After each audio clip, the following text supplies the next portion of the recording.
Summer camp is here, just a couple days away, and what are some of the biggest positional battles you're going to want to watch for from Boston College?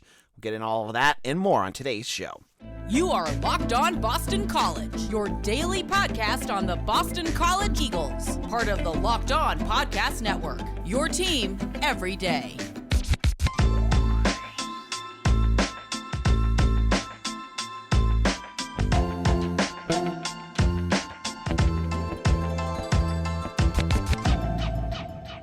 Hello and welcome. This is Locked On Boston College. I am your host, AJ Black. Thank you all for listening and making us, Locked On Boston College, your first listen every morning.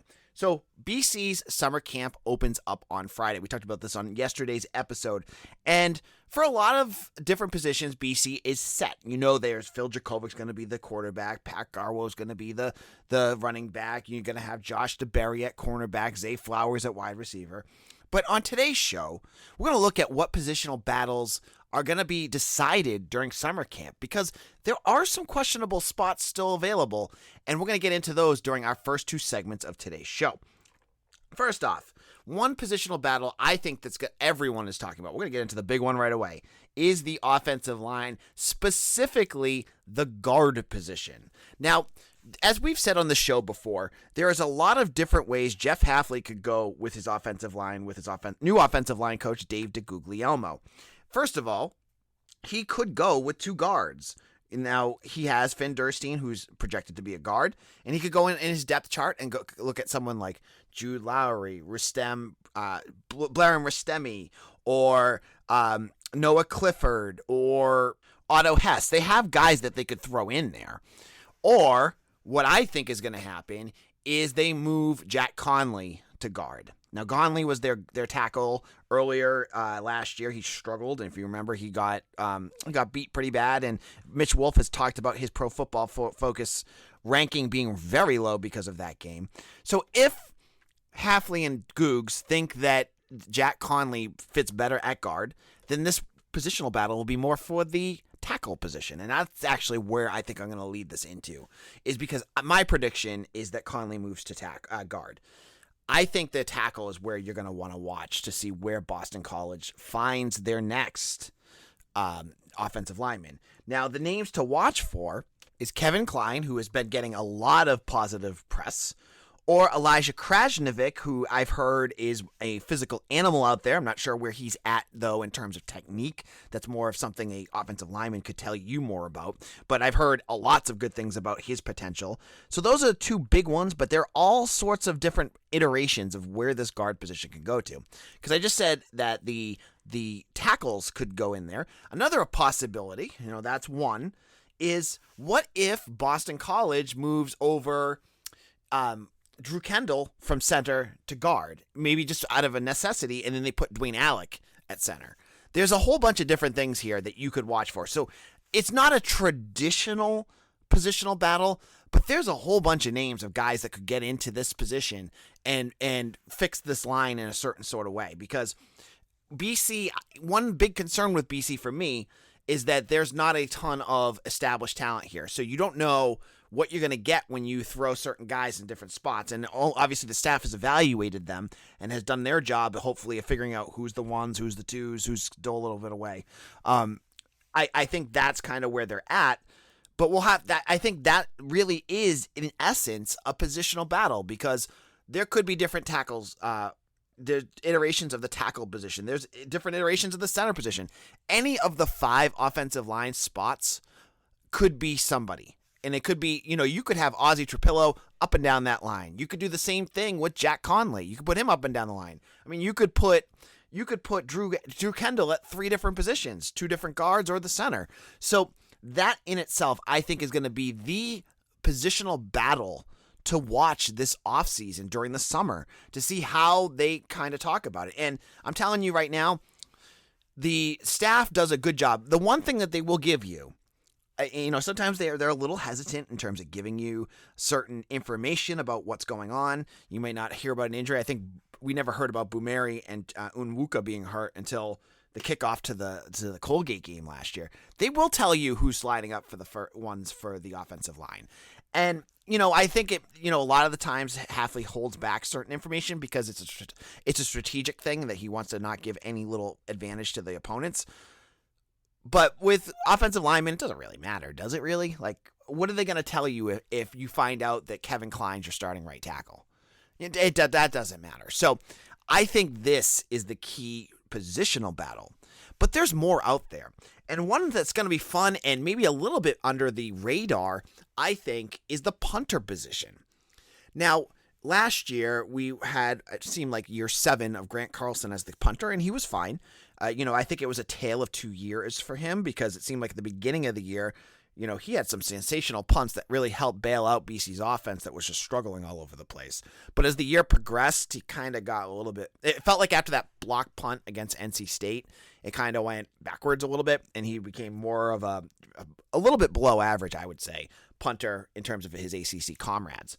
So this year, the Eagles have a couple different options, and it'll be interesting to see who actually wins this positional battle coming out of the summer. Now, the first option is Danny Longman, the TikTok star. And speaking of which, you can follow Locked On BC on TikTok. We're on there now. Go look up Locked On BC and hit that subscribe button for me. But Longman, he's got like 1 million followers on there. He's crazy. But he's a punter and kicker, and we've seen him do both here at Boston College. Well, Longman is a grad student. He's been around for a long time. You've seen him play. You know what you get from him. But in terms of like top end punting, like he doesn't do anything like he doesn't have a booming leg. He doesn't have like a sensational ability to do anything that you want at a punter position. He's not like that kid from Ariza, I think his name was, from San Diego State last year that could just boom it.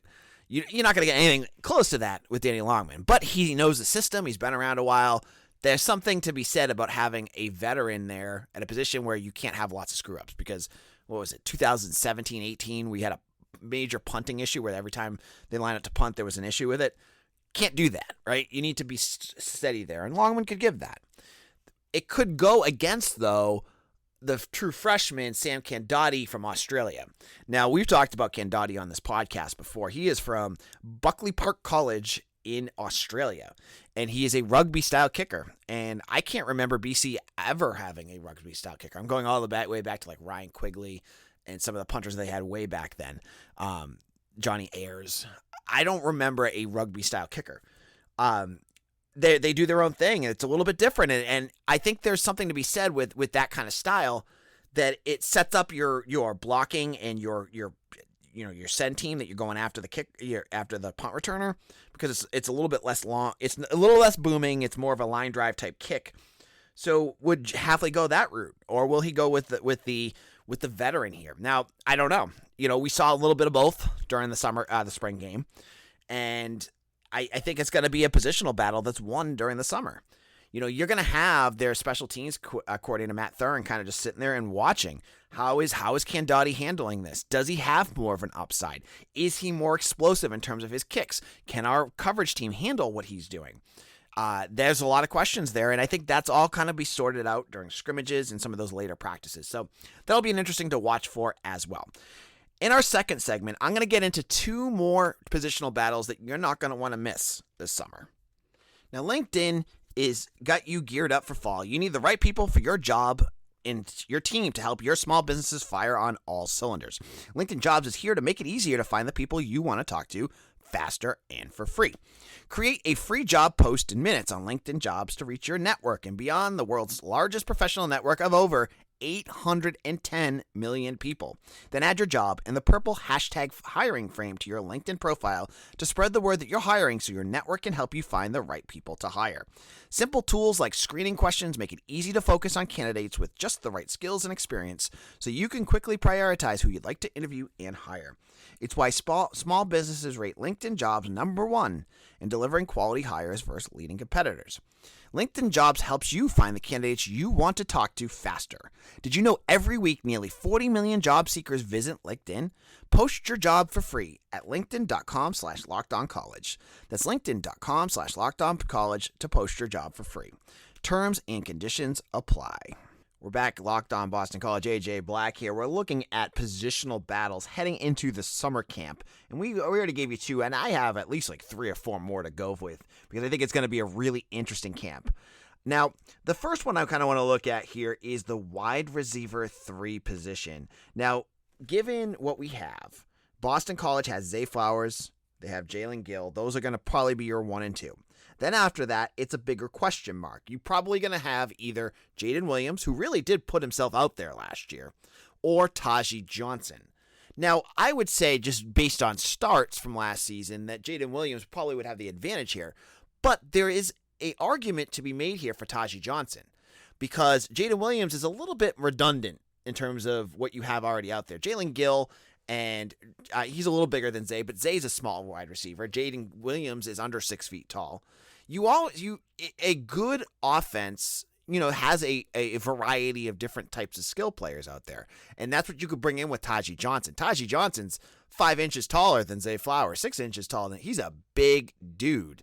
And as we saw in 2020 with CJ Lewis and Phil Dracovic, you got a big wide receiver out there. Dracovic can get it up to him and high point that ball and get them some big receptions, especially in the end zone. Remember, CJ Lewis was 6'3" here a couple of years ago. He transferred to Bowling Green. He was good at that kind of stuff. You need that kind of player out there.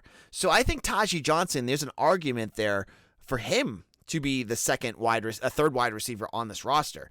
And as we've seen, and I'm sure we'll get it again this summer, he has been a warrior in terms of how he's played out there in the summer. He's shown in the last 2 years that he can be one of those elite wide receivers. So I think that's one you're going to want to watch for. The next position to talk about is not running back 1, but running back 2, because at the running back position, right, you have Padre Garwoe. He's a 1,000-yard runner. He was the surprise of last year. He really turned himself out, and I think he's going to have a big year this year, because if all the emphasis is on Zay Flowers and Phil Dracovic, he's going to find himself some space out there. But behind him, you also need to have a running back that can do some things.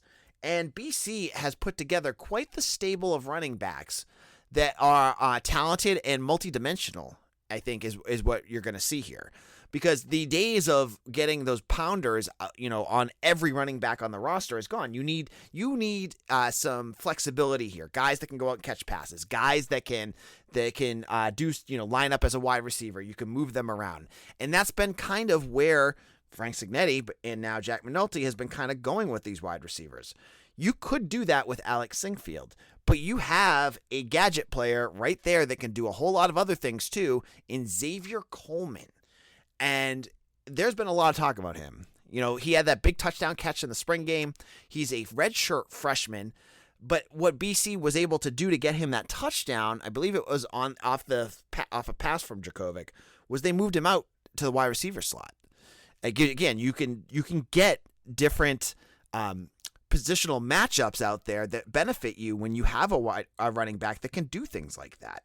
So I think he's a little better in terms of doing that kind of thing than Alex Singfield is.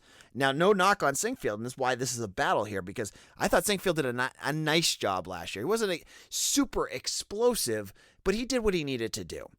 But with Travis Levy gone here, there's going to be a lot of touches go around for both of these guys. It's going to be who gets the most out of it.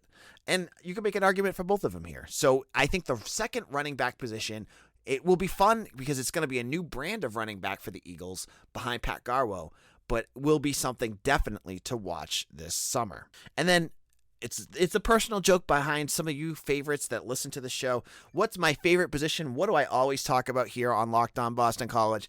The tight end position. Everyone, all the dads out there, they get their laughs about it. Well, tight end 1 is not as solidified as you may think.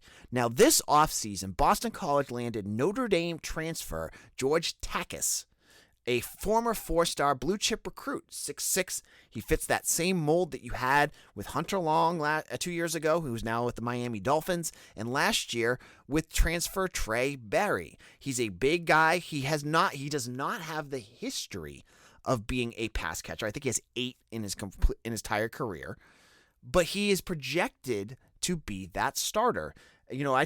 We've talked about it on this podcast, but Brian Driscoll of Irish Breakdown called him, he has a ton of potential to be a pass-catching tight end. We just haven't seen it yet. And when you haven't seen it yet, You can't rely on it, is what I'm getting at. You could hope that that's going to come down the path, but if you haven't seen it, you don't know what it's going to look like when on those Saturday afternoons when you have someone not lined up against you.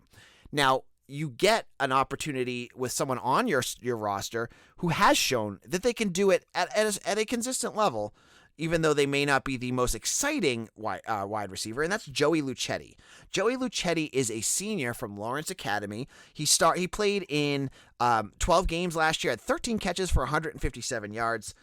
You know, he's not explosive. He's not the most exciting wide receiver. He's not going to make like huge catches like you saw Trey Berry do against Colgate, and he's not going to be the game changer Hunter Long was in 2020, but he's solid. And when you have Phil Dracovic out there and you have all the defense going towards Zay Flowers, he's going to find spots to make catches. So what I'm saying is going into this summer, Joey Luchetti could technically beat George Takis out on the practice field. He could do more out there and be more consistent than Takis, and that could earn him a spot. And again, it's not just as a pass catcher. I know a lot of folks really just focus on these new brands of like Rob Gronkowski and Travis Kelce and George Kittle, these wide receiver / tight ends that really do a lot of that. But ask any scout what a guy like Gronk did best. He was an excellent pass blocker. Same thing with Hunter Long. When you talked about Hunter Long with Jeff Hafley, yeah, he'd talk about the big catches he would make, but he was excellent when it came to run blocking too. Or that's what Hafley would tell you, is that he was good at that. So there's another piece there. And from what I've heard, both guys are good at that. You know, Takis, when he was with Notre Dame, he was behind Michael Mayer, a guy you're going to hear a lot about when you're talking All-Americans and first-round draft picks next year. Dude is an athletic freak, and we'll get to see him in November, right? Takis was behind him and did that tight end 2 role where a lot of the times he was the guy, you know, either left back for pass blocking or run blocking. So that could be a pro for Hafley and John McNulty, the offensive coordinator. Can he do a better job than Luchetti blocking? All of this will play out during the summer. And finally, the last position, the last positional battle I think you're going to want to watch for is defensive end 2. You know, as a daily podcast, some of these things we bring up quite a few times, and this is one of the biggest ones, next to the offensive line, of something I'm going to watch for this offseason. Now, I almost forgot about this because I got sucked in with what Jeff Hafley said about how great Sheeta Salah looked, but I think this is a positional battle worth watching because Salah, while he's had his moments, hasn't been able to do things consistently for the Eagles. And on top of what Hafley has said, the younger guys behind him, because, you know, Salah was out and they forced, you know, different things forced them into the lineup, they have experience now. So you now have a guy like Donovan Azaraku or Nito Ekpala who have some experience biting at the heels of Salah. Because if Salah, for some reason, isn't the best, you know, pass rusher out there, Hafley has said over and over and over again that they have to improve in pass rush. He said it during the ACC media kickoffs 2 weeks ago, right? They got to get better at that. So will we see BC make a change there? If, say, Azaraku, who looked like he beefed up a little bit when I saw him at the spring game, will he get that defensive end 2 spot? You know, it's all based off of how they play. And I really do believe that college coaches are not just going to put veterans in there just because they've been there. If there's a younger guy that's ready to play, I think Jeff Hafley will play him if he's going to give them a better chance to win. I think that's not unfair to either guy. If the summer camp goes better for Azaraku, you're going to see him more out there than Salah. So I think the defensive end 2 position is definitely going to be a positional battle we're going to be talking about all summer. Now, in a moment, we're going to have a special guest. I'm going to have Bennett Collen, co-founder and CEO of N-State, who's going to talk to us a little bit about his company, which makes NFTs and shoes. But you're going to want to hear, because there's a Boston College connection here, he's making shoes for the Red Bandana game. You're going to want to hear about his Boston College past and present. He actually works at BC. And what he's doing to support the Welles Crowther Foundation. All that and more in just a moment. If you haven't tried Built Bar Puffs yet, you are depriving yourself of one of life's greatest joys. And guess what? There's a new flavor. Ready? Delicious. Indulgent cookie dough covered in chocolate. That's right, Built has done it again. Let me introduce you to your new favorite, cookie dough chunk puff shape. Puffs have a light and chewy texture, real cookie dough chunks, and of course, they're covered in 100% real chocolate. All the joys of eating cookie dough without the hassle of making it, plus it's healthy for you. Cookie dough chunk puffs are only 160 calories, and they have a whopping 15 grams of protein. So you know you're getting everything you need to have energy to make it through your day. They are 100% covered in chocolate, and when you need a snack for your workout or a late night treat, you need to reach for a Built bar in the new cookie dough Built Puff. You're going to love it. Built is the perfect protein bar, and they taste better than a candy bar. Ditch the calories, fat, and sugar and grab yourself a Built bar by going to Built.com and use promo code LOCKED15, and you're going to get 15% off your order. Again, use promo code LOCKED15. AJ Black here, Locked on Boston College. I am joined by Bennett Collen, and he's going to talk to us a little bit about a special project that he is doing for Boston College and the Red Bandana game this year. Bennett, how's it going? I'm good, AJ. How are you doing? Good. So tell the audience a little bit about yourself and what you're working on with your sneaker company. Sure. So I am a serial entrepreneur. I founded my first company in 2014. It was a business called Cognate, and we were using blockchain and NFTs to help businesses protect their trademark rights. This was long before NFTs sort of entered the mainstream with things like NBA Top Shot. Long story short, that company was acquired by GoDaddy. I was there for a couple of years, but as a lifelong sneakerhead, I always thought that tech would work really well as applied to sneakers. So as someone who had never operated in the sneaker industry, I looked for a co-founder who would complement my skill set there.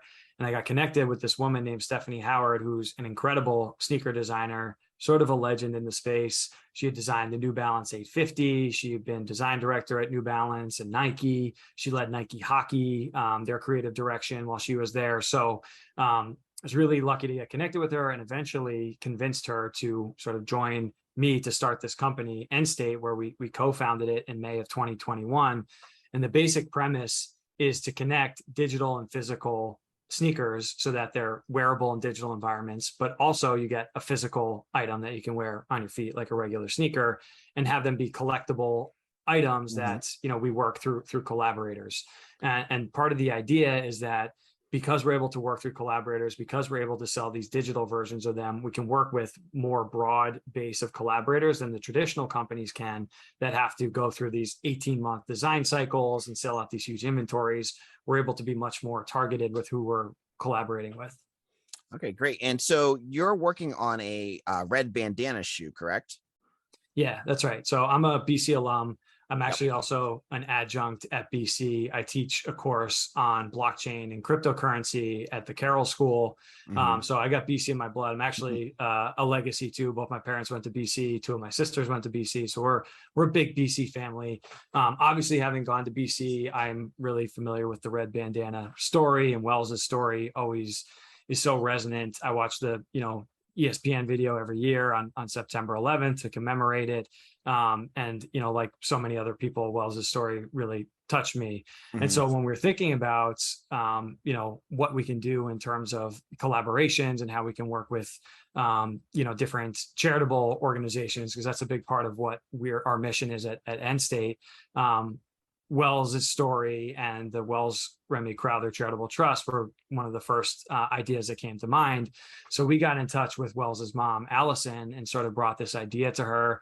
And then over the course of a couple of months, we were able to tease out some of the ideas and, turn them into concrete action points where we're making a sneaker with a Red Bandana design where all of the proceeds are going to be donated to the Welles Crowther Trust. So we're selling an NFT, right? So the sort of first thing you buy is the NFT, and then each NFT comes with a physical pair of sneakers that is going to be ready and wearable by the Red Bandana game on October 8th against Clemson, which we're super excited for. Wow. So when will the shoes be started? When are you going to start marketing the shoes, and when can people start ordering them? So in September, we'll start marketing the sneakers. We don't have an exact launch date yet, but we're gonna start marketing them in September, and we're already in production with the factory to make sure that everything's going to be ready by the 8th. And how was it working with Allison? Was she collaborative and really working in depth with you guys on this stuff, or? Yeah, she was great. I mean, she's such a wonderful person, Yeah. and shared so many interesting insights into Wells's story, and she gave us feedback on the design, which was really great. And she said that the NFT stuff was a little bit over her head, but she relied on some of her advisors to make sure we knew what we're doing, which we do. And then the sneaker design stuff is a lot more visceral, right? Like anyone can look at a sneaker and say like, hey, I like that or I don't. So we came up with a sneaker design we think people are gonna be really excited about. The Welles Crowther Trust logo, which is the red bandana with the 19, that's going to be on the tongue label, and the sneaker is going to look really great. We got a little bit of surprise for the packaging too. It's going to be a little bit different, and I think people are going to be excited about that. All right, so I have a couple BC questions for you. So what is your favorite Boston College sports memory that you've either experienced live or watched with friends or whatever? That's so hard. It's all because I've been rooting for BC since I was a kid, right? Because both my parents went there. Well, I was gonna say your class of 2011, you were kind of in the middle of like some really tough, as a student at least, some tough years to root. Well, my freshman year was Matt Ryan when we were number 2 in the country. So I would say the highlight was, it was actually an away game, but the Virginia Tech game where he threw the last second touchdown, we upset Virginia Tech. And then I think that's either what catapulted us to number 2 or it was like the week before. But I was a freshman in Keys. And like after that happened, everyone was out on Newton campus celebrating after the win. So that was incredible. I'll remember that for the rest of my life. You stole my second question because I was going to ask you, were you a College Road or Newton resident? Oh, Newton all day long. Okay. Do you still go to games? Yeah, I still got season tickets. Awesome. All right. So where can people follow you on social media? Yeah, we are at Endstate. So ENDSTATE on Twitter and Instagram. All right. Well, thank you so much for joining us today, and good luck with your rollout of your shoe. Thanks so much, AJ. Appreciate you having me.